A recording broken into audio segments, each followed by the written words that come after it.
One of the reasons why we see a lot of entrepreneurs stuck is because they're not in alignment. And we hear it all the time. Just go get in alignment, go and get in alignment. But what does that mean? And even when we try it, sometimes it feels like you're swimming upstream. Well, if that feels like you, this episode is going to be incredibly powerful because we're talking to Kelsey Abbott all about human design and how to use it to get yourself in a flow state and alignment. So keep on listening. Hi, I'm Brandon Lucero, and you're about to experience the new way to thrive in business, entrepreneurship, and life by leaning into who you are, what you love, and standing up for what you want to create. Get ready, because this is where we go against the grain, say no to outdated society norms, and we say yes to change in order to create a happier, more fulfilled world. Welcome to the New Generation Entrepreneur Podcast.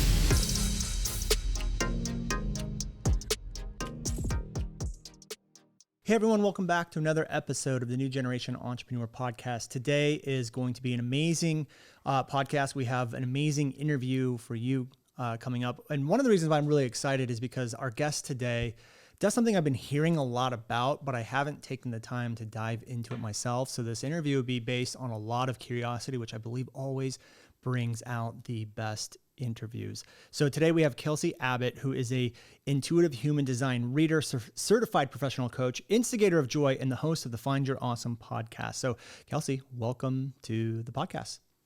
Thanks so much, Brandon. I'm really excited to be here, and I'm really curious and excited to find out where we're going to go today. Usually I have a pretty good plan, but when I saw what you did, Brittany on our team reached out and was like, I think this person would be amazing for the podcast. And I think one of your team members reached out to us or something like that. And I started reading about your profile and I was like, oh my gosh, this person could literally be like my best friend. We have endurance sports in alignment. We also have a lot of same interests. We want to help people find their awesome, find their spark, find their purpose. And we have that spiritual side going on too. So I'm really excited. Can we just start off by telling everyone a little bit about what you do so we have the context before we get into things? Yeah, so I help light leaders who are people who want to raise the world, people who have a deep craving to raise the world. I help them remember who they are and why they're here so they can raise the world in a way that feels easy and the most impactful as possible. Okay, I love that. I know that we've never met before. Like, this is the first time we're officially meeting. And inside our program, I told you a little bit about it, the video 4X, and we talk about messaging and stuff, but there is a huge piece of our message, which is called remembering who you are. And when I saw that on your website, it's like, I help people remember who they are. I was like, whoa, this is you're one of the only other people that I know of that talks about how important remembering who you are is. I want to ask what that means to you. Like, when you say help people remember who they are, what is that to you and why is it important? So I believe that we are all born, like on day one, we know exactly who we are. We know why we're here. We know that we are love and that joy is our natural state. And then we experience what I call the great forgetting, which is all the very well-meaning humans in our life telling us how to do things and telling us the right way to do things. And we get so confused. So it's in remembering who we are that every single one of us is here to change the world in our own unique way, that every single one of us is love, and that every single one of us has joy within us and is here to spread love and joy and to impact the world. I love that. And when you say everyone has joy inside of us, do you think we tend to lose that joy when we experience life? Because we're kind of like indoctrinated into society, what our parents say, it kind of molds the way in which we view right, wrong, what is the best way, what's the worst way. Do you think because of that we tend to lose the joy in our life because it's like we're not in alignment? Or Yeah, I think we lose the joy. I think we get tied up in or tangled up in trying to find happiness, which is much more fleeting, and forget that joy is our light. Joy is like the contagious laughter in our life. Joy is the ridiculousness that is this human experience. I say that we are all basically tripping over our big puppy paws Mm-hmm. as we try to figure out this life thing, this humaning thing. And the whole thing is just absolutely ridiculous. I asked you before we started recording if you feel like your life has been a lot of trial and error and personal experiments. Yeah. It's true for all of us. It just happens that your profile in human design is you're literally made for experimentation. I do. I like, that's how I don't like learning. Like, I don't like sitting down and reading and going, okay, let me study this. I like learning through doing and trying and getting that knowing. That's one of the things I always say is you don't learn to ride a bike by reading a book, you learn by doing it. And so when you told me that, I was like, yeah, like that's how I operate my entire life. And I have since, since day one. I have a couple, I want to get into your story because I'm so curious of how you got into this, but I do have one question, which we could dive into now or maybe later, but depending on where you want to go with it. But how do you help people start remembering who they are? What does that process look like? So I became, we'll get into the story, but I became a certified professional coach in 2014. And I don't think I had the term remember who you are then, but that's really what I was trying to help people do. Remember, get in alignment, remember how powerful they are, and literally help them find their awesome. I define our awesome as that spark, that fire within each one of us, that totally unique something that is in each one of us that gets covered up with like a candy coating the more we go through life. And so I had that. And then let's say around 2017, 2018, I was recording an episode of my podcast, the Find Your Awesome podcast, with a guest. And at some point she asked me if I'd ever heard of human design. And I cocked my head like a puppy and was like, no, like I had no idea what she was talking about other than like human anatomy. Like I didn't know what to do with those words. Right. And then I discovered human design, and that felt like the missing puzzle piece to my coaching, because now I had something that like a more solid thing that I could point my clients to and say, no, remember who you are. You are not built to do it that way. I know that's how all of society is telling you you need to do it. But no, not for you. You are going to be on the struggle bus as long as you keep doing it that way. But when you relax into your natural way of being, that's where you're going to feel flow, and that's where you're going to thrive, and that's where you're going to remember who you are. I gotcha. So for you, like the first step really is figuring out someone's human design. How are they built? How are they wired? So you can get into, I guess that like you would say a flow state of how you were designed to operate within the world. And then from that place, you can kind of uncover a lot of these elements that may have been lost through just being a human. Exactly. Okay. Love that. So how did you get into all of this? Like where did you know you're gonna be an entrepreneur? Did you know you're going to go down this path as a young kid, or how did that develop? I had no idea what I was going to do. Well, apparently when I was like 5, I announced that I wanted to work with furry animals. And then in college, I studied psychology. I double majored in psychology and art history, and was just shy of a biology major as well. And I thought maybe I wanted to study animal behavior. And that at the time, like going to the career services office, they were like, so vet school? I was like, maybe. So I went to study animal behavior. I studied dolphin cognition and behavior and did a lot of veterinary medicine work. And then I went on to do another vet internship. And that's where I learned absolutely positively, no, I cannot do this. I have zero desire to do this. I love animals and cannot ever euthanize anything. And that turns out is a big part of vet medicine. Right. And then I went to graduate school in marine mammal conservation. So I became a marine biologist, and I worked for some NGOs. I worked for the federal government.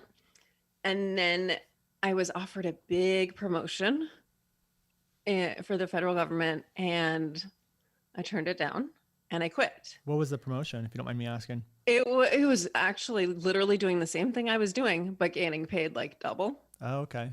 And that's just the way the government works. Yeah. So I was working in the Office of Protected Resources, basically when anyone wanted to do research involving marine mammals or an endangered species like endangered fish or sea turtle, they had to come through me. Mm. And I would analyze their research, look at the environmental impact of it, and decide what we would let them do in terms of the research. I was in a cubicle. It did not light me up. I padded my days with, I loved this spin class. I'd get up super early to go to spin class in the morning, and then I'd go to swim practice at night. This is how I made my days like tolerable. Right. And so let's see, somewhere like 8 months into that job, I discovered the book, What Color is Your Parachute? Which is all about Myers-Briggs types. Yep. And I discovered I'm an ENFP. And I read all about that, learned that the job I had was absolutely positively not the right fit for me. And then read about all the other types. And then I remember sitting at a staff meeting and looking around the room. We were a small group. There were like 12 of us. And being like, oh, they're all made for this. They love this. Yeah. Okay, cool. I'm out. And I was like, they're made for this. There are people made for this. It's not my responsibility to be here. I got to go do something that I'm made for. I didn't know what that was, but I knew not this. So offered the big promotion. I quit. And then I got into science writing. So I actually took a course in documentary writing, as in nonfiction, creative nonfiction. Okay. So I did that, got into science writing. And on the side, I was always coaching swimming. What is science writing? It's taking scientific papers and making them fun and funny and accessible. Got it. Okay. I had a science blog. At the time, science writing was getting big. And then as I don't know, a few years into it, all the funding for science writing got cut. I got offered a couple big contracts right in a row. And then they'd say, we're getting you the contract next week. And then 2 big gigs in a row. I'm so sorry. All of our funding just got cut. And were you freelancing at this point? You're on your own? Okay, got it. I was totally freelancing. And that's when I saw a post on Facebook that a friend of mine said that she was in life coaching school and had some free sessions to give to finish her certification. And I reached out to her and I was like, tell me about this coaching thing. Right. What is this? Where are you getting certified? I need to know all the things. Now at this time, I'm science writing and like freelance science writing. I briefly did a little bit of freelance financial writing. That was so not for me. Not one little bit for me. That was horrible. Well, can I ask how was your happiness level at this point after leaving corporate and then experimenting with freelancing? Did you notice like, hey, this is a little bit more aligned with what I want to do, or not really? I feel like I learned like a few weeks into it.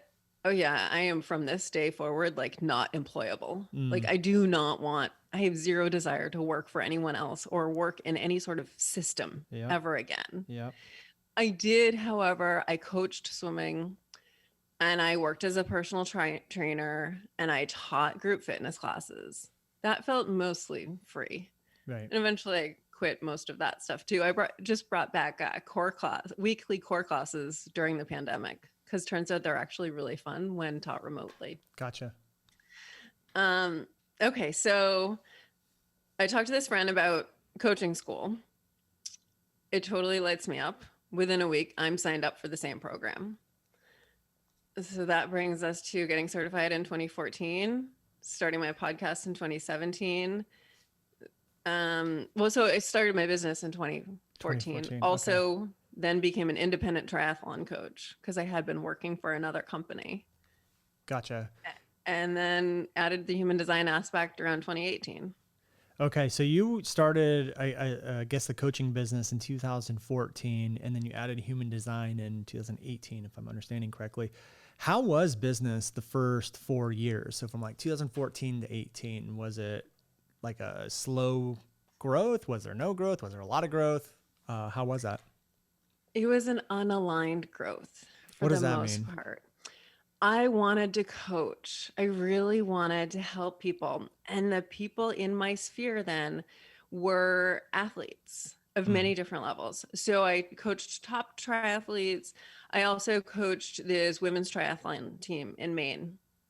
And so those were the people who were listening to me. Those were the people who came to me for coaching. Those people didn't want to raise the world. I got Those people weren't ready for the type of coaching that I wanted to do at the time. Gotcha. And still want to do today. Okay. But you're making enough to pay the bills, stuff like that? Just barely. Yeah, Okay. just barely. And you did that for 4 years. Yep. That sounds like the first 4 years of my business as well. Yeah. Well, and in the middle of that, in 2016, so we lived in Maine for 10 years. And then in 2016, we sold our house and we started traveling in a camper. Mm.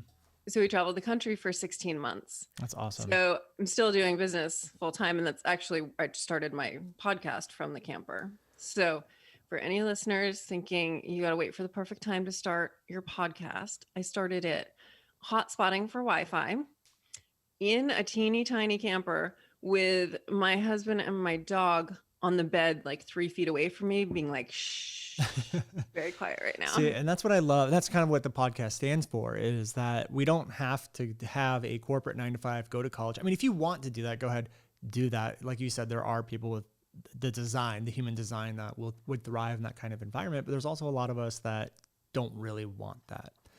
And that's the beauty of what is available to us now, is we can travel the world in a camper or a van or whatever. And I know Chris and Lori Harder were traveling around in an RV for a while, podcasting and doing stuff on the road. That's what's so beautiful about this, is you get to live a rich life if you want, because the internet has opened up so many possibilities for us to start these little businesses, even if we're just making enough to barely cover the bills. Because I remember being at that state. I remember really not even almost covering the bills for the first 4 years, but it didn't matter. My happiness level of like not being trapped in a situation that I didn't want to be in, like a job, that was so worth the lack of money. And it wasn't really a lack of money. It's just, there's always enough to pay the bills. There just wasn't any extra normally. Exactly. It always squeaked in there. Yeah. But it almost didn't matter, because this was the way life was supposed to be, because joy and freedom was all that mattered. Still is all that matters. Yeah, I think so many people just make money their master, and then it's like everything is about the money. And that in itself can be a trap too, just as much as a job can be a trap, as you're always like chasing, hustling, never enough. It's just things get out of hand. And so I love all of that. But it sounds like as soon as you incorporated human design, that kind of shifted everything. Is that correct? It did. It's like human design, this thing that I had never even heard of, was waiting for me. It's like, it reminds me of the fact, so I graduated from college with a psychology degree. Yeah. I had zero interest. All I knew to do with psychology was become a therapist or go get a doctorate in psychology. I had zero interest in telling people what was wrong with them. And I didn't want to go to school for like 8 more years. And then years later, I discover coaching, and I'm like, oh, that's why I didn't go directly into something psychology related right away. Right. It wasn't ready for me. It didn't exist yet. Yeah. I wasn't ready for it. Everything shows up when we're ready for it. Right. And so what happened once you learned that? Well, coaching, like human design, coaching was this is exactly where I'm supposed to be. This is exactly what I'm supposed to be doing. Because coaching was really easy for me. And again, as humans, we often think if something is easy for us, it must be easy for everyone else, and that it doesn't count when it comes super easily. But when something is super easy for us, it just means that we are naturally gifted at this, and it's what we're meant to do. Yeah. Can I give my perspective on something here? I would love to get your perspective afterward. Is we hear all the time, like my experience of being in alignment is exactly what you're talking about. It's easy. It feels easy, but it's still hard. Like it's still, it's like you still have to put in work, and it's still hard from a perspective of you still have to do things, but things start to like the easiness isn't necessarily like you make all this money and it's super easy per se. It can be, but it feels more of like, the trainings come easy to you. The working and transformations and the clients come easier to you. Your programs come easier to you. There's not like, I think where the easiness is, it's like the resistance of those things that would cause growth are gone. Am I making sense? Yeah. Okay. So the way I think of it is I take it to the bike. Mm-hmm. So like last fall, I did a 100-mile ride, a solo, 108 degrees, Wow. super humid, super sweaty, working my butt off. Those last 15 miles, it wasn't easy, but it was ease filled. Right. Like there was nowhere else I wanted to be. I was still having a blast, and I was super hot, and I was definitely in like what as endurance athletes we tend to call suffering. Like I was working, Right. and I was experiencing ease. And that's what we experience when we're in alignment. We're still doing the work. Ease isn't sitting on the couch, because Right. when it comes down to it, that's not what any of us want to do long term. No. It's fun for 10 minutes. And then, I mean, for some people, maybe a few hours, but it's not an all day, everyday thing. Right. Yeah. Yeah. I'm the exact same way. And I think every human is. Okay, great. So what happened business wise at that point? Were you starting to get more clients? Did you see revenue growth? Did things kind of plateau once you incorporated all the human design? Let's see. I take it back to the beginning of human design. One of the things it did for me is human design is sexy. Like everyone wants to know, oh, what's my human design? What did my soul pick out for me? And so it gave people an entry point. Again, it gave them that like solid thing to seek and to see. Mm-hmm. And so it's it totally lights up people's curiosity. So it brought in the people who are my ideal clients, the light leaders who are already on this personal development journey, not the people who are like totally new to us and not that into it. It brought in the people who are like already all in. I want to be better. I want to experience full alignment. How can I get more aligned? How can I impact more people? How can I raise the world? Mm. Those people are like, human design, tell me more. Right. Okay. I want to talk about human design because I'm hearing more and more about it. I'm a big believer in it. And one of the reasons why is because I don't know if you know my story, but basically at the end of 2017, I had built a business doing $500,000 a year, but it was everything that I hated. I was talking about Facebook ads and teaching YouTube. And I'm like, there's something deeper here. And I took a 3-month period of sitting in the silence to figure out what this was. And then all of a sudden, bam, I just got hit with what we do today. And then I did it. And within the first 9 months, we had done like 1.2 million in sales. And it was like what you said, I was putting in work. We were putting in the hours, but it was so freaking easy. It is like just a flow. And I believe what I did, and after hearing you, is kind of moved myself into alignment of my human design. Like we were experimenting a lot, like trying to piece things together. And I'm going to make an assumption here, and you let me know if this is not correct, but I'm making an assumption that if people aren't in alignment or things feel really tough, it's probably because they're going against the grain of how their body and soul was designed for this life. Was that a fair assumption? Yeah. Okay. Yes. So what's the first, like if someone's stuck and someone they just know they're out of alignment, when it comes to human design, what's the first thing that we have to do to help them break out of that? So it depends on your energy type. So there are 5 energy types in human design. Let me just back up and explain what human design is for a second. Yep. So your baby soul got called to Earth School. It gets so psyched because getting to be a human is like the ultimate experience. Mm-hmm. And it chose all of these gifts just for you. So you can be who you're supposed to be and do what you're supposed to do while you're in Earth School. Yep. Okay. And then it sprinkles that all in your blueprint. And then, like I said, day 1, you come in knowing that. Day 2 to however many, you forget it. Then you discover human design and you're reminded of everything that you are. But in that in-between stage, we have experienced so much conditioning Mm-hmm. around everything we do in this human life. So there are 5 energy types. Okay. And this is the starting place for human design. Like, just for your first part of the experiment in living your design, just try to live in alignment with your energy type. And that, I say, try to live in in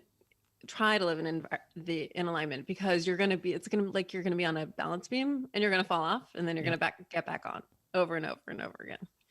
So we've got generators, manifesting generators, manifestors, projectors, and reflectors. Okay. Well, I'm writing this down. So we have generators, manifesting generators. What was the third one? Manifestors. Okay. Next one. Projectors and reflectors. Okay. Can you break down what each one of those are? Yeah. Okay. So let's start with reflectors. Okay. Reflectors are supposedly the least common. Okay. And reflectors are here to literally reflect our wisdom back to us. They belong at the center of the tribe. They are going to feel and amplify all of the energy around them. So for a reflector, their environment, meaning their physical environment and the people around them, is everything. Because if you're a reflector and you're surrounded by people who are really unhappy, you're going to be really unhappy as well. Oh, gotcha. Okay.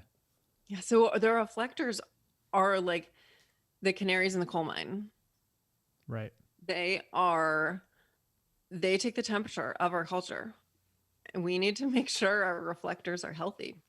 So they really need to be conscious of the environment and where they're holding themselves, the people around them, and all of that stuff. It sounds like. Okay. And reflectors really want to, as they step into alignment, they really want to own the fact that every single moment is brand new. That every moment is different, because every moment they're going to be with different people. They're going to be in different environments. And it's going to be a brand new moment. Like, it's going to be a brand new minute. Reflectors are super tied to the moon. And we know the moon looks a little different every single night. Same for reflectors. Okay, great. Okay, cool. Then projectors. Yep. Projectors are here to guide us and to bring efficiency and just a better way of doing things to systems that already exist. So projectors, I say, are like a bird on a branch while the rest of us are scurrying around on the forest floor.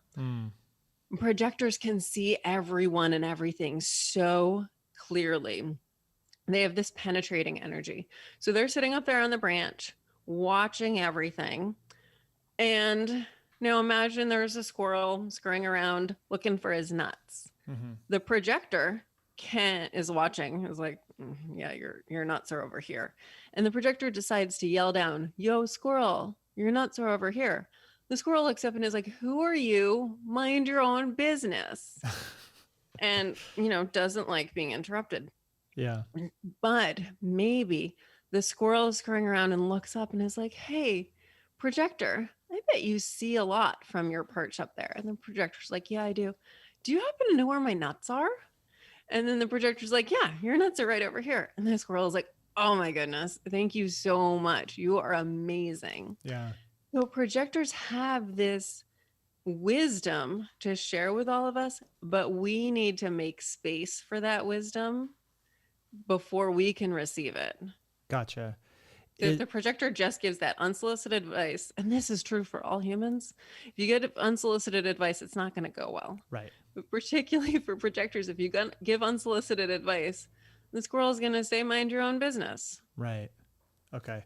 So would it be safe to assume that projectors would be great at like operations inside of a business, project management, because they can see a lot of pieces and kind of move them around?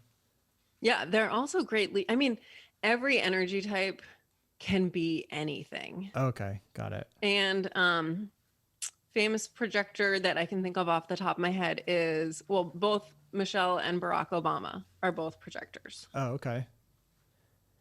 How do you know that? Do you just tell by their personality, or do you like look up their birth time? So our human design is determined based on our birthday and Okay. time and place. Got it. Okay. In which, for anyone who wants to find your design, you can do that on my website, and your birth time is hopefully on your birth certificate. Okay. What's the website? KelseyAbbott.com. Okay, cool. Okay, so what are manifestors? So manifestors are here to be super powerful. When a manifestor is born, they become the energetic leader of their family. Like, this little infant is in charge of everything. Mm, Do you have okay. one of those in your family? Um, kind of. Um, my daughter Lily is like a force. I mean, she really is a beat. Goes by the beat of her own drum. Is very kind of like forceful. She not for in a good way. Like, she's between her and her older brother. She's definitely the leader. I wouldn't say she like has the energetic lead of the entire family, but I think that's more of where I would sit. I feel like, but she definitely, I would, if had to pick out of the three we've gone through so far, she's probably the manifester.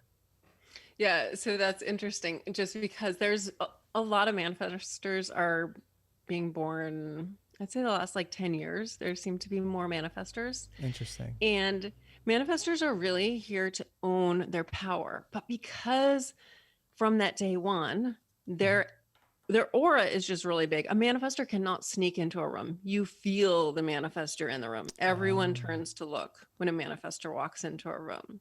That may be my second daughter then. Mm. Maddie, who was just born. I mean, when you see her, you're just like, whoa. Especially her eyes. You just like, her eyes are like angelic. I mean, I have brown eyes. My wife has brown eyes. She has these like crystal blue eyes, and there's just something about her. So maybe she might be the manifest, or maybe both. Could both of them be? I guess both Oh, of them yeah. could be. Okay. You Yeah. could have a whole family full of manifestors, or you could Okay. have zero manifestors. Gotcha. Okay. We're going to have to look up Okay. your charts for your whole family. Yeah. So manifestors, because their energy is so big, people are intimidated by them. And the messaging they get when they're little is, shh, tone it down a bit. You're too much. You're too big. So manifestors really try to shrink themselves, and they're super conscious of the desire to belong, to want everybody to like them. But because their energy is so big, people kind of either love them and want to follow them, or are like intimidated by them and try and keep their distance. Gotcha. Okay. Or I've had the honor in the last year of talking to a few 8-year-old girls who are manifestors who have been bullied. And to be able to say to them, it's because you're a manifestor. The other kids feel your energy is so big and it's different, and it scares them. Yeah, it's intimidating. So their job is to actually own your power, take up space. Yeah. And manifestors as kids, they don't need parenting. Like, they need love, they need shelter, they need food, but they already know it all. Yeah, that's Lily for sure. Like, we're like, yeah, she's only 4, but she doesn't need us. She just needs us to give her food and like take care of her. Like put a roof over her head. Otherwise, she's good. Yeah, you'll tell her things and she'll be like, I know. Yeah, that's her for sure. So manifestors, as they get older, are not here to ask other people's advice or permission. They're actually here to own their power. And by owning their power, they inspire the rest of us to own our power. Gotcha. Okay, cool. And then what are manifesting generators? We're going to skip manifesting generators first to go to generators, because manifesting generators are a hybrid of manifestors and generators. Got it. Okay. Generators are here to do what lights them up. Generators have this magical power of this sacral center, or gut center, which you can use like a magic 8-ball. Do I like this, or do I like this? And our bodies give us an answer, yes, which is a holy hell yes, like full body yes, right, or nah. And generators, you are a generator, Brandon, and generators get this message when they're little, that they're born knowing they're here to help people. But when they're little kids, they get celebrated for doing things they don't want to do. like for giving away their favorite toy, for sharing, for going to a birthday party that they don't want to go to, for hugging a relative that they don't want to hug. And then they get told they're good girls and boys. And so when a generator, excuse me, becomes an adult, a generator believes that they need to sacrifice themselves to make other people happy. Well, can I ask a question here? Because I Yeah. mean, we could make the argument that every kid, whether they're a generator, manifestor, projector, reflector, whatever, they all get forced into doing things they don't want to do because they're the kid Yes. and there's the parent. So are you saying that it's not that generators are the only ones forced into that, but they're probably the only ones that let that force affect them in a certain way? Is that accurate? Exactly. Okay. They're the only ones that carry it forward into adulthood and have it be like their way of being. Got it. Okay. Their way of being becomes people pleasing, like sacrificing their own desires. I know one entrepreneur who was living in Germany for a while, and she was going to host a group call. And I asked her what time she was going to do the call, and it ended up being at like 1 a.m. her time. Mm. And I was like, what's up with that? And she's like, well, it's the best time for everyone. Like, it gets, people in the States, East Coast and West Coast. Like, and how is it for you? Oh, it's horrible, but I can handle it. Yeah. Wait, what? No, people have signed up to be in your energy because they love being in your energy. Yeah. Your responsibility is to give them the best version of you. Right. So for generators, instead of sacrificing yourself, your job is to follow what lights you up. And when you follow what lights you up, your energy becomes super sparkly. And when your energy is super sparkly, it becomes juicy, it becomes magnetic. And that is how you elevate the world. Yeah, that is me, because that's exactly what happened. Was like I wasn't following the light. I was doing what everyone else knew me for, or what I had been doing for so long, and I hated it. And then the second we got rid of that and moved into what I wanted to do, it's like whoosh, we took off. And even today, like inside my company, I'm always now just moving myself out of things that don't light me up, like just letting go of more control, and we continue to see more and more growth. Like I don't want to do content that I don't want to do anymore. I don't want to be inside the company doing things I don't want to do anymore. Same scenario where we have people all over the world. So sometimes we do calls at different times. Like I don't want to do calls at those times anymore. Like just no, I'm just going to do what I want to do. And then when we do that, magically, quote unquote, magically, things start to get more powerful, better, clearer. So yeah, I mean, we already knew I was a generator, but as we're going through this, I'm like, yes, like confirmation for sure. I'm a generator. I just shared a story with my newsletter list about we've been watching Zumbo's Just Desserts on Netflix. Mm-hmm. And one of the competitors was just like killing it with all these tropical flavors. All these desserts had passion fruit and pineapple and mango, and she was getting rave reviews from the judges. And then one day she decided to quote unquote challenge herself by making a cake with coffee in it. Turns out though she doesn't like coffee.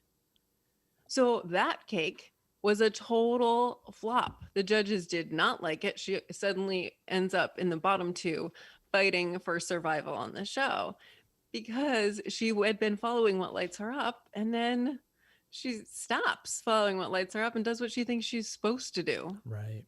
Yeah. Huge no-no. Yeah, exactly. Huge no-no. Okay. And then what are manifesting generators? So manifesting generator, this is what I am. And manifesting generators are going to follow everything I said about manifestors and everything I said about generators. We're a hybrid between both types. Okay. We are here to play, and we are here to do things very differently than they have ever been done before. We're here to create like mad success for ourselves in a way that people think is impossible. We are here to infuse joy into everything and show people that you don't have to put your nose to the grindstone. You get to play your way to success. You get to carve your own path. You can be, you don't have to fit in any boxes. And by the way, the world tells us that we're supposed to go from A to B to C to D. But as manifesting generators, I call us MGs. As MGs know, if for us, it typically is more like A, purple rhinoceros, 64, Yeah. rutabaga. And that is our natural path. We also tend to be multi-passionate. So we are Okay. doing tons of things at one time. And that's how we flow. Our flow is also faster than all the other types. So other energy types will typically tell us to slow down, but we don't feel like we're going fast. So Mm, our job is to just stay in our own lane and keep, if you need to rest, if you feel like you need to rest, MG, you have permission to rest. right. But if you feel like you're just flowing along, keep flowing. That's your job. Just play. Yeah. Okay, great. I love all that. So step one is to kind of figure out what energy type you are. Is it as simple as just looking down and seeing which one resonates? Or do we, if I remember, we're using our birth date and time to kind of figure out which one is us? Yeah, you want to look up your chart using your birth date and time and place. And just FYI, the place is just to get the time zone right. Got So it. Okay. don't panic if you were born in some random place and you know it's like not going to be in the system. The reason for that is because we all have a little bit of all of the energy types in us. Mm-hmm. And it just so happens that like manifesting generator is my dominant type, generator is your dominant type. Gotcha. And conditioning. I mean, so many of us, I believe, are conditioned to be generators. Yeah. Or some people believe that so many of us are conditioned to be manifestors, to just do it. Oh, yeah. Okay. We're really manifestors are the ones who are supposed to just do it. Right. As generators and manifesting generators, we're actually supposed to respond, meaning the universe is going to serve things up for us. Right. The universe is always showing us new things, new smells, new flavors, new ideas, and we get to respond to those things. If it's a holy hell yes, we go that way. If it's a no, it's not for us right now. Okay. And do you think that people will normally follow other people who have a same energy type? Like, for example, the reason I bring this up is Gary Vaynerchuk, as most people know who he is. He's pretty big in the entrepreneur space. And, but a lot of it's the way he operates and the way he does things. It doesn't resonate with me. Like this whole idea of like grind, hustle, work, always in hustle. I'm sure it works for him and he enjoys the grind. But for me, I'm like, I don't want that. That would make me miserable and awful. And we're doing just fine without that. But I would assume that other people with same energy types would tend to be attracted to that same mentality. Is that accurate or not really? Well, with the example of him, there is no energy type for which that is in alignment. No. Okay. Interesting. Mm-hmm. So what do you think's going on with that then? I don't know. I still want to look up his chart right now. I think it's all conditioning. I mean, that is what we're all told at some point, right? Like you got to go, go, go, go, go, go, go. We're taught this lack mindset. Yeah. And I think that's where it all comes from. It's this fear mindset. Gotcha. Okay.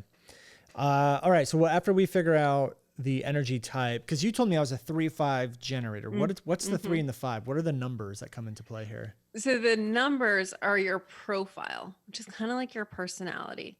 So you may find that, for instance, you have more in common with someone who's a 3-5 projector than you do someone who is a 4-6 generator. Oh, interesting. Okay. So 3-5s really learn through personal experience. You guys are, everything is an experiment. You do not have any idea what you're going to like until you try it. So I tell people the best way to love a 3-5 is to cheer them on as they experiment and love them through every experiment. Some are going to be wildly successful and some are going to be labeled as failures. But really, it's all just an experiment. This is how you figure out what you like. Gotcha. Okay. And that was the 3-5 together, or is that just the 3? Good question. That is the 3-5. The 5 is also, you're here to connect with everybody. Oh, okay. And then to get into the nitty gritty, the 3 is more how you see yourself and the 5 is more how other people see you. Oh, okay. Gotcha. So you see yourself as constantly experimenting. Other people just see you as like connecting with everyone. Yeah, I can totally see that. So then going back to the Gary Vaynerchuk comparison or example, let's just call him a 3-5, and that's his personality type or whatever it is. It sounds like let's just say he's a 3-5 generator, and it sounds like people would follow him more because they would be also a 3-5, not necessarily because they're both generators. Is that inaccurate? It is. It's not. It doesn't even have to be Gary. Let's just say anyone in general. Like, I put out content and I'm talking about who I am and what I stand for and all that stuff. Am I more likely to attract 3-5s than generators? Am I more likely to attract generators or 3-5 generators, or maybe all of them? Well, the thing is, as a 3-5, everybody loves a 3-5. Oh, okay. Because you guys are so relatable. Gotcha. Because you tend to share all of your experiments, and the rest of us learn through you. Oh, okay. Gotcha. Okay. Yeah, that makes a lot of sense. All right. I can see so much of how this helps coach people, because this will literally shift and change the direction you give them, how you coach them, the words you say to them. I mean, so much. So having this is super valuable. And I know what's happening. I know the listeners are going through this. They're self-identifying who they are, which one they are. So you said 3-5. What other numbers are there? And then once we go through that, how does someone use this information to their advantage? Yeah. So there's a bunch of different combinations. There's actually the numbers 1 through 6. Mm-hmm. And they can be in a bunch. I want to say like any combination of those, but that's not true. The most common are actually 3-5, 4-6, 2-4, and 6-2. Okay. I believe. Oh, and 5-1s. Okay. So I'm a 4-6, Okay. and I'm here to connect with my tribe. Mm. So where you're here to connect with everybody, Mm-hmm. I'm here to connect with my tribe. And there's a lot of things that are interesting, of course, because it's me. I find being a 4-6 really interesting. Yeah. But I'm here to connect with my tribe. That 4 line is about connecting with my tribe. That 6 line is about role model energy. Mm. So one of the things I find interesting is I will send out an email saying like, how are you? Like really trying to connect with people, like really feeling like I am one with the people on my list. I get crickets in response because they see me as a role model. Right. The other thing, a few other things about 4-6s is we don't do the shallow end at all. Like we are just super awkward. If you want to talk about the weather, we can't handle it. And it's just best that we don't. But we will go in the deep end so fast. We connect deeply with other people and go deep. And then that's exhausting. So we are like the quintessential ambivert, like introverted extrovert.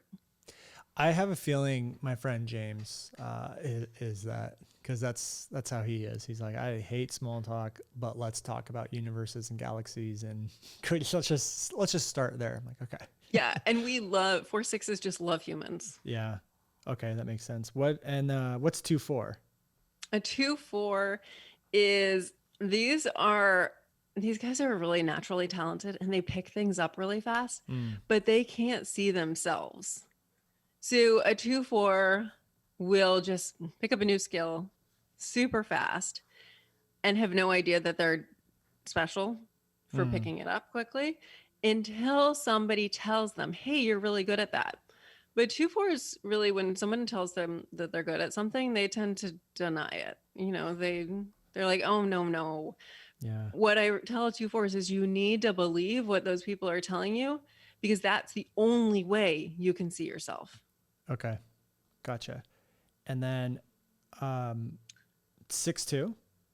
So 6-2s that 6th line is the authority figure, that role model. And that 2 line it's called the Hermit. And so back to 2-4s quickly. 2-4s love to be by themselves, but people think that they're totally extroverted and love to be the life of the party. Oh, interesting. Okay. Yeah, so the people really close, my husband's a 2-4. So the people really close to a 2-4 are like, no, you totally love being in your cave. But people that only know him loosely are like, oh my God, how are you doing with this global pandemic? This must be horrible for you. And he's like, I love it. Yeah. Okay. So a 6-2 has that role model energy and that hermit energy. Other people are seeing the hermit energy and they're seeing the role model energy. And a 6-2 is here to become the authority figure that their kid self always wished existed. Okay. So 6-2s are the ones who are going to tell us how to do things. Gotcha. And then 5-1. So 5-1 is here to connect with everyone and to research, to learn all the things. Yep. Okay. Learn all the things. Sorry, I'm writing all this down. Okay. Mm-hmm. So can we do one right now? Matt, do you know your birth date and time? Yeah. Okay. Can we do yours, Matt? Because as I'm going through, I was like, oh, this is Matt. And I actually have one written down for you. Can we do that? Are you okay with that? Yeah, it's fine. Okay. What's your time, birth date or in time? Okay. 11. Is this okay, Kelsey? Can we do this? Yeah. Do Matt's? Okay. Yeah. So I love this. 11 p.m. Yeah. And where were you born? Okay. Massachusetts. Oh, you're a masshole. I'm a masshole too. Okay. I don't think she can hear you. Oh, that's you. He asked what part? Oh, I'm from the North Shore. North Shore. Can you hear me on this mic? Oh yeah, there you go. Okay. Oh, yeah. Yeah. I'm from North Shore. a small town between Gloucester and Beverly called Manchester. Oh, cool. Oh, you can hear her? What Yeah. I what's just kinda the put headphones? what's the date? September 30th, What year? 87. Okay. Matt, what's your social security number? No. I mean, while we're here. Yeah. So okay, what's your guess, Brandon? Do you want to say that? I before thought he tell you was. the real I thing? thought he was a 2-4, either reflector or projector. You're half right. Okay. So again, so you said 11. We don't know if it's exactly 1100, but based on that, you're a 4-6 projector. Oh, okay. Connect to the tribe. I can totally see that. Well, here's the thing about Matt. I'm totally gonna put him on blast. It's a good thing, Matt. Don't worry. Is that Matt's incredibly talented, but I don't think he fully understands or appreciates how talented he is. So when you were talking about the 2-4s, I was like, Matt. So that's why. But I can totally see the 4-6 as well. You nailed it because projectors can't see themselves either. Oh. Projectors okay. are so good at seeing everyone else, but they Gotcha. can't see themselves. Gotcha. Okay. That makes a lot So of the sense. work of a projector is projectors actually like what they want to do is see themselves so that other people can see them. Mhm. And when they see themselves, then they light up like a lighthouse. Other people come to them, ask them for guidance, and then they can give that advice that they're dying to give. Because other people Gotcha. see them and ask them for that advice. That was what again? The projector? That's a projector. Okay. Yeah. I could totally see that. Okay, great. So my last question is now that we know this information, what do we do with it? What does someone do with this now that they know it? So that's just the teeny tiny tip of the human design iceberg. There is so much more. And we all have these individual, I call them golden nuggets or gifts that our soul picked out for us. We have a way of being, like, for instance, are we here to be specific and strategic or not at all? Are we here to dive all in focus wise or not? Are we here to be consistent or non-consistent? Right. And the next step, once we know our human design, is to start experimenting with it. Okay. Live in alignment with it. So if you're a generator or a manifesting generator, your natural state is this: I'm so excited. You are here to be lit up all the time. And when you feel frustrated, Mm-hmm. which is what we think of as frustrated, it's also when you just feel kind of meh, like flat, then that is your red flag that you're out of alignment. Okay. So for generators and MGs, when you feel out of alignment, the first thing to do is find the things that are no's that you're still saying yes to Okay. and go clear those out. Which, if you really don't know where to start in your junk drawer. Start deleting some emails. Like, start simple, or just, I mean, go for it and go say no to the thing that you absolutely hate, like the job you hate, or the relationship that isn't working, or living in the place you don't want to live. Gotcha. For projectors, you're going to feel successful when you're living in alignment, but when you feel bitter, that's your red flag. When you feel bitter, it means you're out of alignment. So what do you need to do? Probably see yourself. For a reflector in alignment is going to feel surprised, and out of alignment is going to feel disappointed. And a manifester in alignment is just going to feel peaceful, and out of alignment, a manifester is going to feel angry. And that anger is going to come from feeling like they're trapped. Like someone's trying to put them in a box. Right. Manifestors do not belong in boxes. Gotcha. Okay. And is that the same for manifesting generators? Did you do that one already? Manifesting generators are the same as generators. When we feel frustrated, that's our red flag. Okay. Gotcha. So, usually I say for MGs, you can go ahead and clean out some stuff that's a no, or go play. Okay. Gotcha. Okay. All this is just unbelievable and amazing, and it makes so much sense. And I'm glad we had you on the podcast to be able to dive into this. If people wanted to learn more about this, they wanted to work with you, coach with you with your extensive knowledge on all of this stuff, where can they go? Go to kelseyabbott.com. And as we already touched on, you can get your free chart there. Okay. And then you will know all the things. Amazing. I love it. And do you talk a lot about this stuff on your podcast as well? I do, especially if you head back to episodes from February of 2020. I did an overview of the 5 energy types. Okay. And I did one on a few of the profiles. Just play around in there. And it's the Find Your Awesome podcast. Find Your Awesome podcast. I also have some YouTube videos. Okay. That you can play around with as well. Amazing. This has been awesome and super, super insightful. I like to wrap up every episode with asking you 4 or 5 rapid fire questions. So are you ready for that? Of course not, but I always start before I'm ready. I love it. That's an MG for you. Exactly. Okay. So where do you see yourself in the next 5 years? This is a good human design question, because as a non-specific, I have absolutely no idea, but I can tell you a really good story, but I won't remember it tomorrow. Oh, that's really funny. So the answer is you have no idea. I have no idea. Okay. I mean, I guess that's true for all of us. We really don't know. But specific people who are built for specificity and strategy will speak it into existence. They will have such a clear picture. And as they speak it, it just becomes truth. Is that a manifester? It's in a different part of your chart. And we do use the word specific manifester and non-specific manifester, but it's different than the energy type of manifestors. Okay. Man, I have so much to learn about all this. Okay. Next question is, do you make most of your decisions with your head or your heart? Heart. Yeah. I could have guessed that one, I think. My head is just for decoration. I love that. Okay. Next question is, entrepreneurship, should it be taught in schools? Oh, yes. Okay. And why? Because there's more than one way to do things. There's more than 1 million ways to do things. Yeah, I agree. I think there's just school tends to make us believe there's just one way of doing something, and we kind of lose our critical thinking skills and all that stuff. So I agree with you. Okay. And the last question is, what has been one pivotal moment in your life or business that basically changed everything to lead you to where you are here today?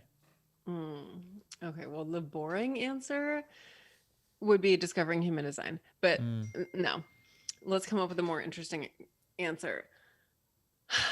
I was in a car accident in 2004 and I was hit from behind in this stop and go traffic, which is very typical for 128 in Massachusetts. And that, I am just realizing this now, 17 years later, that was like an initiation into this process of learning so much through my body. and in so much about healing myself, working with other healers, and then healing myself and trusting my body and the wisdom that it holds, and that my body is always going to tell me like what's for me Right. and what is not for me. I love that answer because I think so many, I love the beauty in life. I love the ups and the downs. And I think so many times people get trapped in the downs and they make it mean so many things, but there's so much beauty, and you could even argue more beauty than the ups in the downs because of the growth and the blessings that come from it, which sounds like that's kind of what you experienced in that moment. Absolutely. And I like continue to experience, because I just 2 weeks ago, I had this extreme nerve pain that is from the car accident. And it's like 17 years later, we're finally getting to the core of the nerve pain. And if I'm still just in awe thinking about, oh my goodness, what is possible? What has been trapped in my hip for 17 years? Yeah. What is possible as I totally heal this? Yeah. Have you read the book, The Great Pain Deception? No. I would highly recommend you read that book because I had an accident when I was in college, and it was in between like the transition from college to high school to college, and we were up at training camp. So we call it like Hell Week. And we just finished out Hell Week up at Elevation. And I jumped off this cliff into the lake as we hiked up this lake to go celebrate. And I ended up breaking my back. Oh. And it took a couple of years to heal from that. And I was never really the same runner after. I mean, I was still good, but I wasn't as good as I used to be.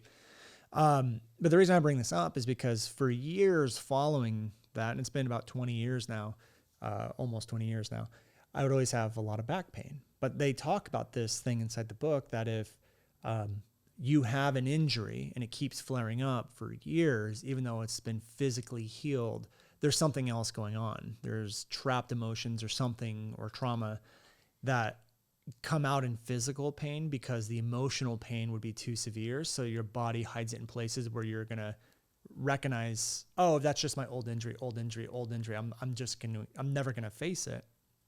They said that'll create a lot of sicknesses, illnesses, and pains.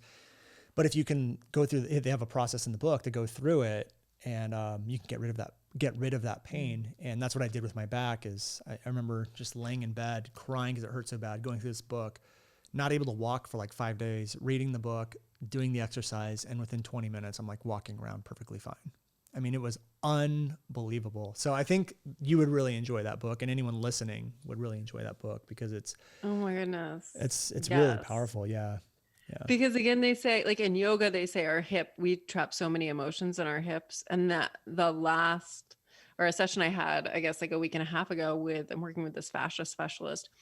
They're just driving home. I just started bawling. Oh, what is this? And I'm like revisiting all these bits of the invalidation after the accident, the you're fine. Right. Yeah. When no one's like hearing my pain. Wow. Powerful stuff. Isn't it? Yeah. Well, Kelsey, thank you so much for coming on to the podcast. For everyone who's interested in this, definitely go follow her, go to her website, listen to the podcast. And for all of you listeners out there who have not left us a review yet, go ahead and do that on iTunes. I'd be so grateful for that. And make sure you hop into our Facebook group, the New Generation Entrepreneur Podcast Facebook group, and let us know if you had an aha or realization from this podcast episode. I'd love to hear it. And thank you guys so much for tuning in. Hey guys, thank you so much for checking out another episode of the New Generation Entrepreneur Podcast. If you enjoyed this episode, go below, hit the subscribe button, and make sure you click on that bell icon and get notified every time we drop a new episode. Now, if you're looking for the show notes, we have them linked underneath this video, as well as our social media handles and some links to free training and offers that we drop from time to time to help you guys even further. So go check those out if you're interested. And thank you so much for tuning in to the New Generation Entrepreneur Podcast.